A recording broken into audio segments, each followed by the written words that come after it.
Live from Fargo and serving you on TV, online, and on the go. This is Valley News Live at 6. We begin tonight with breaking news. A fire in Lakes Country. Good evening and thanks for joining us tonight. A firefight is underway near Otter Tail, Minnesota. The word from the Otter Tail County Sheriff's Department is that several fire units are at a multi-unit condo or apartment building near the Balmoral Golf Course. Now that's located a few miles southeast of the town of Otter Tail. At this point, we have no word on injuries or the extent of damage. A Valley News Live crew is on its way. We'll pass along details as soon as we get them. We advise you to stay with valleynewslive.com for updates. Some new developments now from both the prosecution and the defense in the case of a suspended West Fargo teacher accused of having a sexual relationship with a student. Aaron Knodl's attorney says that he will be asking that charges against his client be dismissed. Knodl is a former Teacher of the Year in North Dakota. Now, the move is to dismiss all 5 charges following today's action by the prosecution calling for a mistrial. The prosecution's decision to file for a mistrial is laid out in these court documents. They came down to what happened on that third day of deliberations when one jury member became ill and was taken to the hospital. The prosecution explains that on that day, Aaron Knodl did not want 11 jurors after the 12th member became sick. That's until he heard that the missing juror was planning to go with a guilty vote. Now 11 members of the jury said he was not guilty on 3 of the charges. The state is arguing that this decision endangered our criminal justice system because the 12th juror could change his or her mind until the final reading in court. Knodl's attorney has 10 days to reply to the state's filing for a mistrial. It is important to remember that the state still has the choice to pursue a second trial, but they have not yet made that decision. Aaron Knodl remains suspended without pay from the West Fargo School District, where he was a high school teacher. Well, no let up in the recent stretch of rain we've had today. We even saw lightning and we heard lots of thunder. Let's see what the night has in store for us. Hutch? Yeah, and our neighbors to the south and west of Fargo even reported a little bit of hail with these thunder showers as they press through. They're moving off to the north for most of us in the northern counties. North of Highway 10 in Minnesota, north of Interstate 94 will be a cool and wet evening. Hey, in and around the area where you see the green, the radar estimating here between 1/2 inch and 1.5 inches of rain under the gully washers that move through. But here in the FM area, at Hector International Airport, reporting just over 1/2 inch of rain, 9200ths at Moorheads Airport, and 49/100ths here at Valley News Live. It will be warming up as we head into the evening here with temperatures in the 60s for the next couple of hours.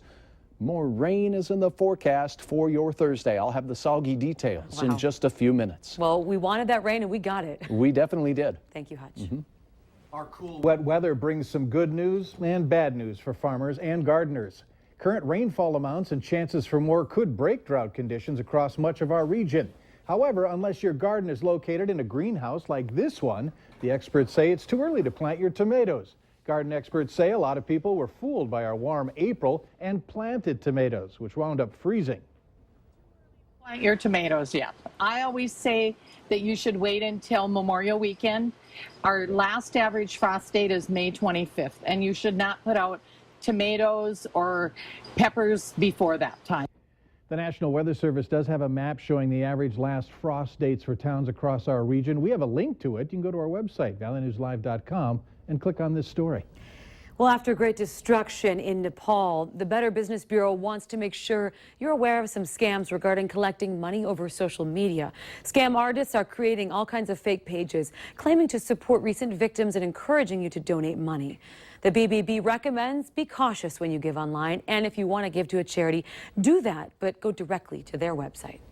A setback for supporters of the Red River diversion in the FM area, and a victory for opponents. A federal judge ruled all construction on the Oxbow-Hickson-Baki ring dike must be stopped until Minnesota's environmental impact study is finished. Now, the judge says it's illegal for construction to begin without the study. The study is supposed to be done by this summer. Valley News Team's Ashley Bishop looks into how homeowners feel about the judge's ruling.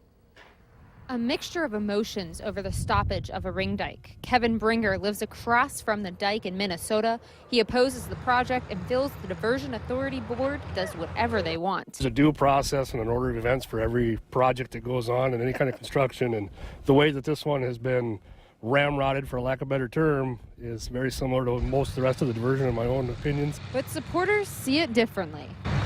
None wanted to appear on camera, but told us they're very frustrated with the news that came out today about a judge stopping the ring dike.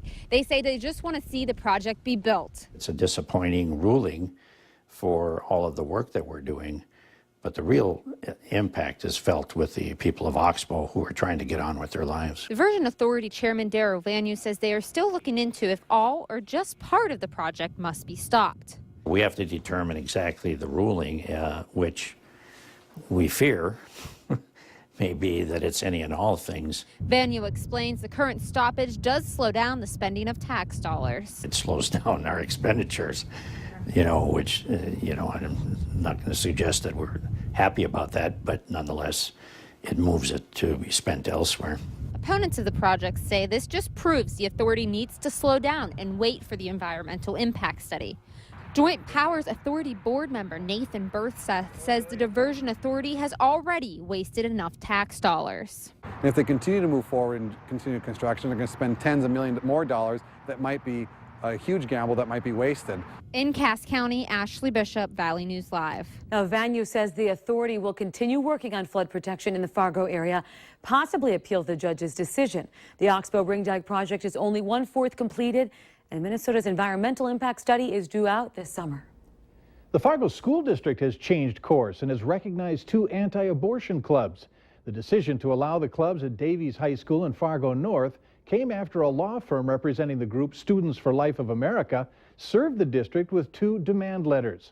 According to a release from the Thomas More Society, Davies Teens for Life has already held its first meeting, and the Spartans for Life group is holding a meeting next week.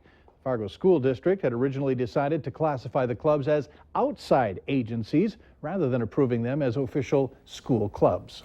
Some new technology at Sanford Hospital is being rolled out to help save your life if you have a heart attack. The training is kind of in an unlikely spot, a semi-trailer in Sanford's parking lot.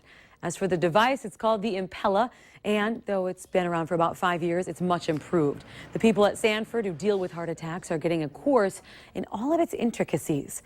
If the heart stops during surgery, the Impella will be able to keep blood flowing to vital organs while surgeons get the heart started again.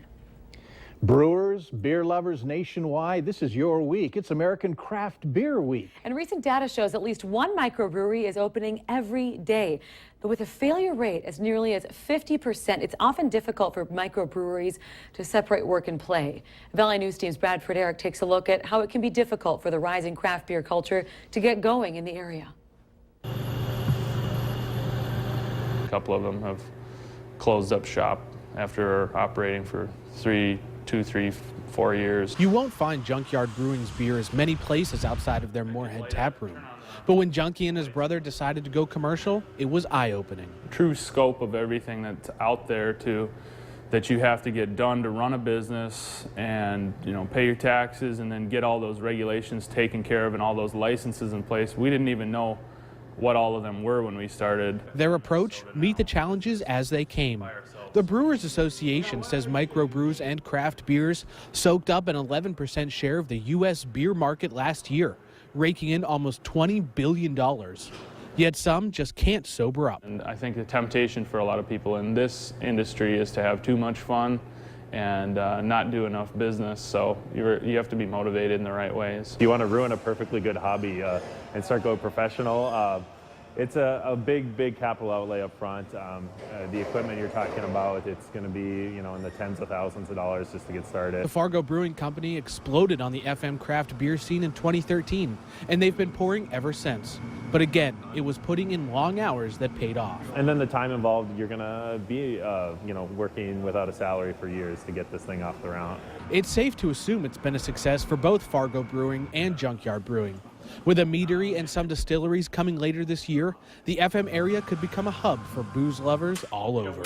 Bradford Eric, Valley News Live. Now, Killstone Brewing will hold its official grand opening starting tomorrow night and run through the weekend. They're located on 34th Street North in Fargo. We'll put a link for much more information on our website, valleynewslive.com. Just click on this story.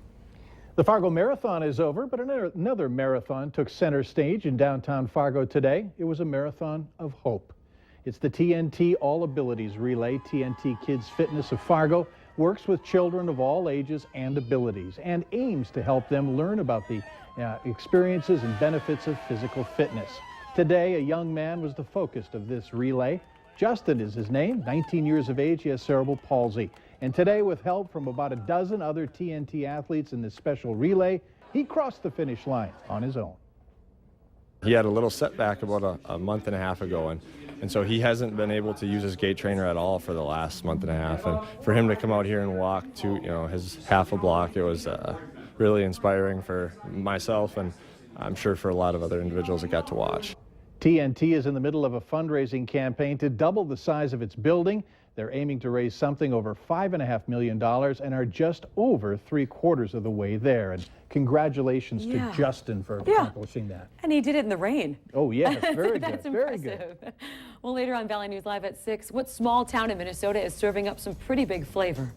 Shake off that umbrella and get it ready for tomorrow. More rain is in your forecast and some weekend thunder as well. Details are straight.